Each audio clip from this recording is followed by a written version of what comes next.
Langston, obviously not the result that y'all wanted, but you had a career high. How important was it for you personally to go in and still put forth your best effort? It was a tough game, but at the end of the day, coach just kept saying, keep playing hard, keep being aggressive, no matter the score. So I was trying to do my best, try to at least bring it close. Yeah. How important is it for you going forward to know that you got minutes against, one of the top teams in the league? It felt really good. Just all about the trust thing. I think coach, believes in me and what I can do, and I believe in him and what he thinks. So it just kind of goes back to that. Well, Tough first half for you guys. You did battle back late in the second half. What did coach tell you guys to keep going even though Montana just wouldn't just let the foot off the pedal? He brought us into halftime and told us you're either going to keep playing hard or you're going to lose.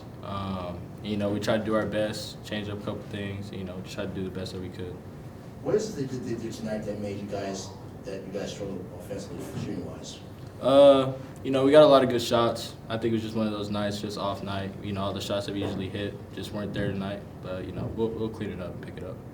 y'all have had a couple of those nights where shots just aren't falling. And for a team that's so offensive minded, that can really hurt. So how are y'all staying together and not splintering? The best thing to do is just keep, getting up extra shots, still just staying together because, once we pull apart, then the team's done.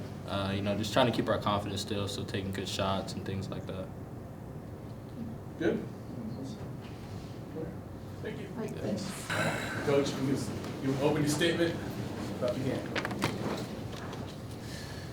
I think for us right now, I'd be lying if I didn't say that. I think we're a little bit of a loss.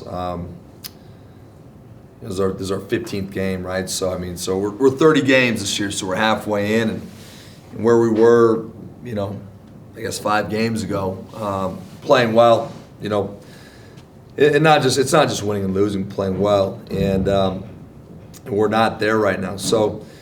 The interesting thing about it is I thought we had a couple of really good days of practice. I thought we competed hard. I thought, all the little things we wanted to do, I thought we were dialed in. I guess in theory, you might have 1 or 2 of these a year where nothing's working. And if you go back to the start of the game, which obviously we'll go back and watch the film, but start of the game, I thought we got great looks and missed layups, different things like that. But at the end of the day, we've got to play better. There's always going to be a lot of pressure every year on your best players to perform, and whether that's scoring or this or that. And we have some guys who are struggling right now, at the end of the day. So it's putting pressure on the team, and I really don't believe it's from a lack of want to. I think our guys, they're really dialed in. They're really working hard. We're just not playing very well. So. Is there anything you can attribute to that? I think the big question is why, Those are the answers that keep Coach Smiley up at night, late in the hours, probably through the night. You look at it and you look at all the things. You look at, our guys, how's their load management, how many minutes they play, and all that different type of stuff. I spent a lot of time in our leadership meetings with Matt and Dalen talking about that. What's the best the best way to rotate guys around to keep you guys fresh, different things like that. I wish I had a great answer for that. And this game was obviously just a brutal one. Before this game, the last couple of games, Weber State game goes down to the last couple of possessions. Idaho State goes down to overtime. So those games are more natural, normal games. You just got to make a couple plays here and there.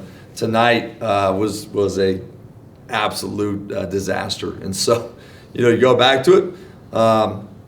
Like we told the guys, nobody cares. Like nobody feels bad for you. So in our league, we have to make some decisions on really how we're going to approach this. But as I told the guys afterwards, for us as a staff, all options are on the table. So we're going to keep trying to figure that out. Coach, tough shooting first half. Yeah. You guys did battle back in the second half. What did you tell your team to know, as I just mentioned, the Langston and Montana State just would not let their foot off the pedal? Yeah, I mean it's a team that has a lot of winning in it, a lot of experience, which is the confusing thing that I think we have the same thing. I think we have a lot of winning in us as well, a lot of experience. But man, I thought we had good shots in the first half. I thought, early on we were dialed in on how we wanted to guard them. I mean, I can't remember the score, but early I looked up and no one was scoring. One thing I do know is, we are not, especially early on, and I guess looking at the game, I mean, you look at it, we're 6 for 16 from the free throw line. They go into the game, they were 10th in the country in free throw percentage. I don't know how to explain that. But I will say this, that we usually get to the free throw line a lot. And, are we settling? Are we taking bad shots? Because, again, tonight when it got out of control, I think the biggest thing is we couldn't score. And we're a team that, as we all know, has a lot of offensive firepower, and we just couldn't score. So we got to go back and dig ourselves out and figure it out. But, 6-6 from the free throw line, 4-17 from three. Obviously, second half and the end of the game gets a little bit squirrely. But, that first 20, 25 minutes, we're just not doing the things that we typically do. So we just got to figure it out. Impressive showing tonight from Langston since he was in here a minute ago. I mean, how impressed were you? Yeah, Langston's a good player. We have a lot of good players, and that's the thing is, I thought going into the game too, and we're still trying to figure it out, but I do think going into the game that we kind of had a solid kind of 7.5, 8-man rotation, and we felt like it probably wasn't enough. We got to get to 9. And Langston's in that conversation even before tonight. With Dalen getting those first 2 early fouls, it naturally allowed him to get a chance to get an opportunity. I was proud about how he played, but I do think it says a lot about his character. A lot of kids that, first 14 games, they're playing combined 20, 30 minutes. A lot of kids just kind of cashing the chips. And he stayed the course. And we always talk about, be ready when your number's called. He was ready tonight when his number was called. He did a lot of great things. I wish he would have knocked down those last 2 free throws just to finish it even stronger, because he did so many great things for us. But, hitting those threes and getting to the rim, and there's even some more things that he could have done better, right? Like just be a little bit tighter on a couple things. But, he did a great job on both ends of the floor. So I'm just really proud of him. You think he's going to get more minutes after a performance like this down the stretch? Like I said, all options on the table, and I think he put himself in a really good situation to be a part of what we're doing. Do you feel at all that maybe the expectations, the team is not it's not handling its expectations well? Could be. Yeah, it's a good question, Jaden. When the preseason polls came out, and we were picked number 2, I wasn't surprised about it. I was excited about it. I'm crazy. I think we should have been preseason number 1. I really believe in our guys. I think we're good. But at the same time, we talked about perception. That was perception. And what is reality? That was way back when. But the reality situation, that was kind of when we were playing, our kind of secret private scrimmages. We weren't playing very well. So that was a perfect time to say, look, in perceptions, we're going to be really good. But the reality is not that right now. And I do think that we really battled out of that. I thought we had a really good, and once we kind of got our feet underneath us, changed a few things up, I thought we were really playing well going into that last week before Christmas. Obviously the CSU win, the Cal State Northridge win. We're playing good. To me, it looks like a team that can win the Big Sky Championship. Played well at CU, didn't get it done, but played well. Played pretty good against Air Force, didn't get it done. What I worry about as a coach is, once you start losing, and I really believe this, winners win, losers lose. And in the sense of that, you start believing what you are. And if you can pull out that Air Force game, make that last play, it really shouldn't change your team, your same team, but the mind's a funny thing, right? And so when you don't pull that one out, go back to Colorado Christian. We missed a layup to win it. We missed a tip back dunk to win it. Okay, it might have been the best thing that happened to us because we changed some things up based off of that situation. But still, when you lose close games, sometimes, especially as a young adult, as an 18 to 22-year-old, you worry too much about the product, the record, whatever it is, and you start to question yourself.